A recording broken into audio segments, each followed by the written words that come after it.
साल 2025 की सबसे जबरदस्त थाई हॉरर फिल्म धमाकेदार अंदाज में आई है। भूतिया आत्माएं, मरे हुए लोगों को खाने वाले गूल्स और काली पोशाक वाली चुड़ैलें सभी एक साथ पर्दे पर उतरी। फिल्म ने रिलीज होते ही 4 हफ्तों तक थाईलैंड के बॉक्स ऑफिस पर कब्जा जमा लिया। अगर आप डरावनी फिल्मों के शौकीन हैं तो इसे बिल्कुल मिस मत करना। कहानी शुरू होती है हीरो याक और उसके साथी पुराने सैनिक के साथ। उन्हें खबर मिलती है कि गांव में एक शख्स पर बुरी आत्मा का साया है। सामने वाले की मरोड़ खाती शक्ल देखकर भी याक एकदम शांत रहता है, क्योंकि उसके लिए ये तो कोई बड़ी बात ही नहीं। लेकिन तभी उसके पेट में अजीब सी हलचल होती है और याक को एक जाना पहचाना चेहरा याद आता है। उसकी सबसे प्यारी छोटी बहन, जिसे 3 साल पहले एक काली पोशाक वाली आत्मा ने मार डाला था। इन 3 सालों में याक जगह जगह घूमकर सिर्फ एक ही बात जानने की कोशिश करता रहा, उस चुड़ैल का पता। अब उसे एक सुराग मिला है। जब वो बुरी आत्मा कुछ बताने को तैयार नहीं होती तो याक अपने गीले हाथ से मुक्के बरसाना शुरू कर देता है। कुछ ही देर में आत्मा बुरी तरह पिट जाती है। जब वो भागने लगती है तो उसका साथी सैनिक सीढ़ी की दिशा बदल देता है, क्योंकि भूतों की दिशा पहचानने की शक्ति बहुत कमजोर होती है और जरा सा भटकाव उन्हें उलझा देता है। याक फिर मौका पाकर एक और जबरदस्त हमला करता है। जान बचाने के लिए आखिरकार बुरी आत्मा हार मान जाती है और बताती है कि गांव के पीछे जो दलदली पहाड़ है, वहां एक मरे हुए लोगों को खाने वाला गूल रहता है। उसी से उसने उस काली पोशाक वाली आत्मा के बारे में सुना था। याक को एक बार फिर उम्मीद की किरण दिखती है। वो उस आत्मा को एक गुड़िया में बांधता है और फिर उसे आग में फेंक देता है। इस जानकारी की पुष्टि के लिए याक खुद पुरानी रिपोर्ट्स खंगालता है, जिसमें पता चलता है कि हाल के वर्षों में 3 लोग बिना किसी कारण के गायब हुए हैं। कहा जाता है कि उन्हें वही गूल उठा ले गया। उसी वक्त गांव का एक काला सा चश्मा पहने व्यक्ति आता है, जो गांव की एक ऊंची जाति का मुखिया है। वो तीनों लापता लोग उसी के रिश्तेदार थे। जब उसे पता चलता है कि याक उस गूल से लड़ने जा रहा है तो वह भी उसके साथ जाने की इच्छा जताता है। रवाना होने से पहले याक अपने घर एक बार और लौटता है, जहां उसकी छोटी बहन की जल्द ही शादी होने वाली है। लेकिन काली आत्मा की खोज में याक बस उसे जल्दी से शादी की शुभकामनाएं देकर निकल पड़ता है। खाने की मेज पर जब एक बार फिर इस मुद्दे की बात हुई तो पूरे कमरे का माहौल एकदम सन्नाटे में बदल गया। बूढ़े पिता गुस्से में उठकर वहां से चले गए। अच्छी बात यह थी कि याक के छोटे भाई बहन उसके मिशन में पूरा साथ दे रहे थे। ये सिर्फ उनकी मरी हुई बड़ी बहन का बदला लेने की बात नहीं थी। असली खतरा तो उस महिला आत्मा का था, जिसकी बदले की आग बेहद खतरनाक थी। कुछ साल पहले याक ने उसे घायल किया था, लेकिन अगर वो दोबारा अपनी ताकत हासिल कर लेती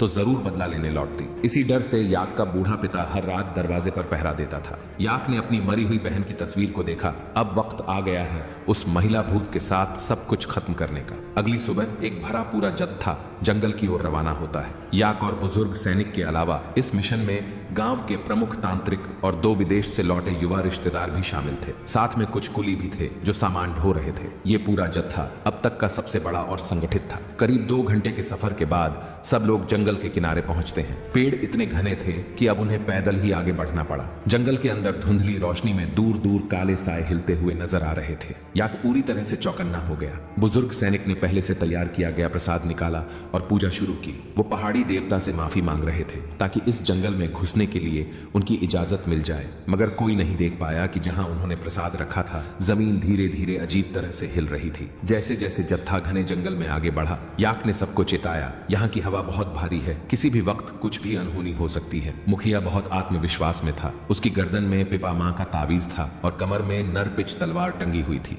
याक को इससे कुछ खास भरोसा नहीं था। उसे तो अपनी शॉटगन ही सबसे मजबूत लगती थी, जिसकी गोलियों को तांत्रिकों ने विशेष मंत्रों से शक्ति दी थी। जैसे ही सब एक खुली जगह पर पहुंचे, आसपास से अजीब सी आवाजें आने लगीं। ध्यान से देखने पर पता चला एक बड़ी काली नागिन रास्ता रोककर खड़ी है। याक ने सभी को सावधान किया, बिना वजह किसी जीव की हत्या करना पहाड़ी देवता को नाराज कर सकता है। तभी तांत्रिक ने अपनी नाक से एक खास पाउडर निकाला ताकि उस नागिन को दूर भगाया जा सके। लेकिन किसी ने सोचा भी नहीं था कि ऐनक वाली सांप अचानक उछल पड़ी और लगातार कई बार सान मैन के चेहरे पर काट लिया।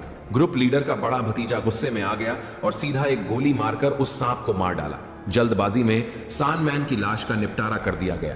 याक ने फैसला किया कि वह अब ग्रुप लीडर और बाकी लोगों से अलग हो जाएगा। ये लोग अपनी मर्जी के मालिक हैं और इनका रवैया एक दिन सबको मुसीबत में डाल देगा। पल भर में ही आसपास की रोशनी अचानक मंद पड़ गई। याक का साथी अनुभवी था। उसने अनुमान लगाया कि असली खतरा तो अब शुरू हुआ है। याक को लगा कि उसकी पीठ के पीछे कुछ है, लेकिन ध्यान से देखने पर कुछ भी नजर नहीं आया। वो जानता था कि ये समय जिद करने का नहीं है, इसलिए सबको पेड़ पर कैंप लगाने का इशारा किया। योजना थी कि यहीं एक रात रात गुजारी जाए। बड़े भतीजे ने शिकायत की, इतनी ऊंचाई से गिर गए तो जान ही चली जाएगी। ग्रुप लीडर ने उसे डांटा, समझ नहीं है तो चुप रहो, ऊंचाई पर सोने से जमीन की बुरी चीजों से बचा जा सकता है। लेकिन इससे पहले कि सब सो पाते, थोड़ी दूरी पर किसी की हल्की सी मदद की आवाज आने लगी। आवाज पहले तो बहुत दूर से लग रही थी, लेकिन फिर धीरे धीरे साफ सुनाई देने लगी। सामने आया दिन में मरा हुआ बूढ़ा शमन। याक ने सभी को सतर्क किया, वो जरूर पहाड़ की बुरी आत्माओं के कब्जे में है। जैसे ही उसने ये कहा, शमन की आंखों में अजीब चमक आई और वह अपने पैरों की ताकत से सीधा पेड़ पर कूद गया।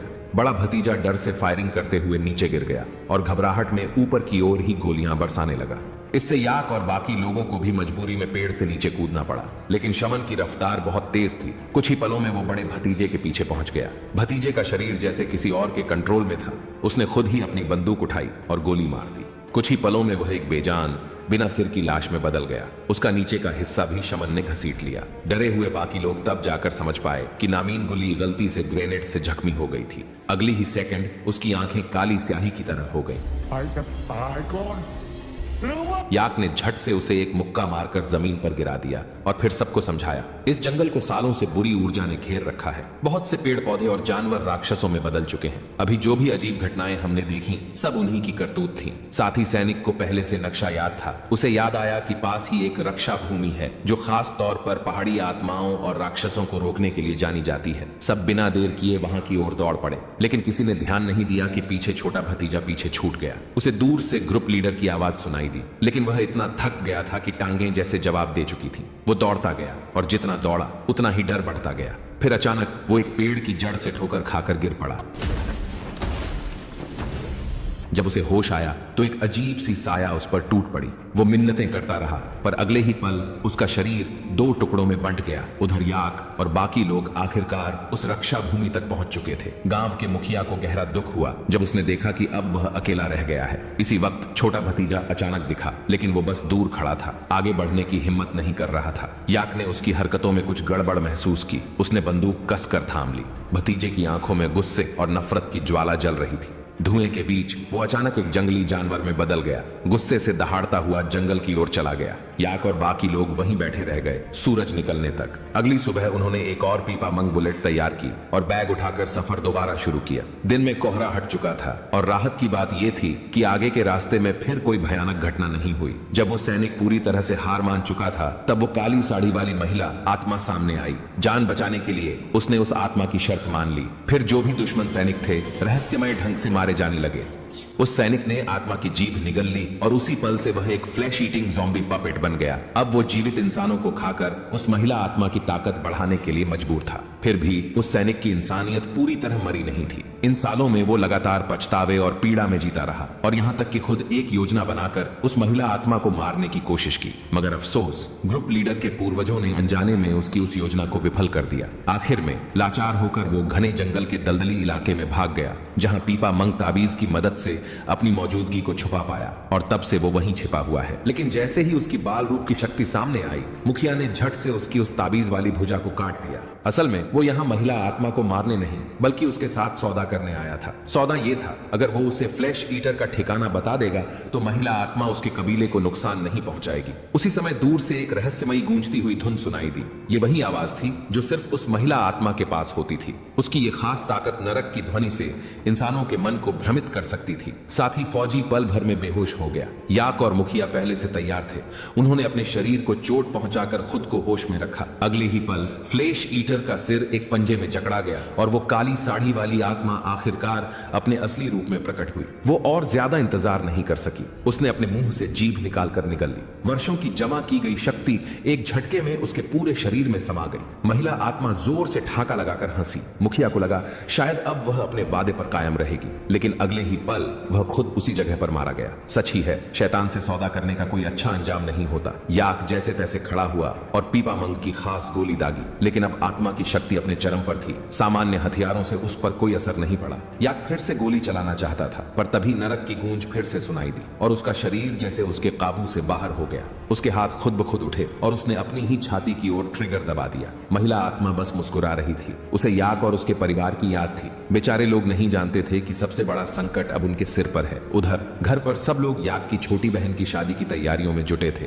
तभी हॉल की सारी लाइट्स एकाएक बंद हो गईं। कमरे में अजीब सी सिहरन दौड़ गई। याक के पिता ने तुरंत समझ लिया वो महिला आत्मा अब उनके सामने है। उन्होंने पूरे परिवार को वहां से बाहर निकालने की कोशिश की, लेकिन तभी वो पहली नरक ध्वनि गूंज उठी। सबके सिर दर्द से फटने लगे और फिर वे एक दूसरे पर हमला करने लगे। सौभाग्य से पिता की एक जोरदार पुकार ने सबको होश में ला दिया, वरना दो भाइयों में रक्तपात तय था। लेकिन जो औरतें पहले ही बाहर निकल चुकी थीं, उनकी किस्मत खराब थी। याक की मां पर तो खुद उस महिला आत्मा ने कब्जा कर लिया। फिर उस मां ने अपनी छोटी बेटी का पीछा करते हुए उसे मारने की कोशिश शुरू कर दी। कुछ भाई बहन शोर सुनकर मदद को पहुंचे, लेकिन वो पागल मां किसी की नहीं सुन रही थी। इसी जानलेवा घड़ी में बड़ा बेटा याक अचानक सामने आ गया। असल में वो दलदल वाले जंगल में मरा ही नहीं था। वो फौजी साथी जब फ्लैश ईटर के हाथ में लकड़ी की गुड़िया देखता है तो समझ जाता है कि उसने पहले ही याक पर एक बलिदान मंत्र डाल रखा था। ये मंत्र मौत से एक बार बचा सकता है। उधर फ्लैश ईटर भी अपनी आंखें खोलता है और याक से गिड़गिड़ाता है, कृपया उस महिला आत्मा को खत्म कर दो। और वो पीपा मंग की ताबीज ही उसकी असली कमजोरी है। याक ने जैसे तैसे अपनी मां को होश में लाया ही था कि खिड़की के बाहर से चीख सुनाई दी। वो उसकी छोटी बहन थी जो सबसे बिछड़ गई थी। उसने कई साल पहले मरी हुई बड़ी बहन को देखा, जो बिल्कुल पहले जैसी ही लग रही थी। वही कोमल मुस्कान, वही चेहरा, पर जब वो बोलती है तो आवाज बेरहम और ठंडी होती है। छोटी बहन को समझ में आ जाता है कि ये कोई धोखा है, कोई भ्रम। लेकिन अब बहुत देर हो चुकी थी। वो खुद को पूरी तरह बंधा हुआ महसूस करती है और दम घुटने लगता है। ठीक उसी समय याक और फौजी साथी वहां आ धमकते हैं। दोनों मिलकर महिला आत्मा को काबू में लेते हैं। छोटी बहन भी दीवानी हो जाती है और उसकी जीभ को जकड़ लेती है। याक इस मौके को नहीं चूकता और एक ही वार में उसकी जीभ काट देता है। इस वार से आत्मा की ज्यादातर शक्ति चली जाती है। पिता और बाकी दो बच्चे भी वहां पहुंचते हैं। सब मिलकर गोलियों की बौछार कर देते हैं। वो काली साड़ी वाली आत्मा अंततः खत्म हो जाती है। इस परिवार ने बहुत कुछ झेला है। याक को फ्लैश ईटर की वो बात याद आती है और वो पीपा मंग की ताबीज उठाकर लगातार घूंसे मारता है। फिर वो ताबीज को आत्मा के माथे पर ठोक देता है। जैसे ही एक कराहती चीख गूंजती है, काली साड़ी वाली महिला आत्मा धुएं में बदल जाती है। पूरा परिवार एक दूसरे से लिपट कर रोने लगता है। याक जब ऊपर देखता है तो अपनी बहन को मुस्कुराते हुए देखता है। शायद अब उसकी आत्मा को भी शांति मिल गई होगी। यही था भूत सम्राट और दूसरा अध्याय की पूरी कहानी। पहला पार्ट देखने वाले दर्शक शायद थोड़े निराश हो। इस बार डरावना माहौल पिछली बार जितना दमदार नहीं था। साथ ही सच्ची घटनाओं पर आधारित कहानी न होने की वजह से स्क्रिप्ट में भी कुछ कमी सी लगी। खैर, आज के लिए बस इतना ही। अगर आपकी कोई अलग राय हो तो कमेंट सेक्शन में जरूर बताएं। अगली बार फिर मिलेंगे।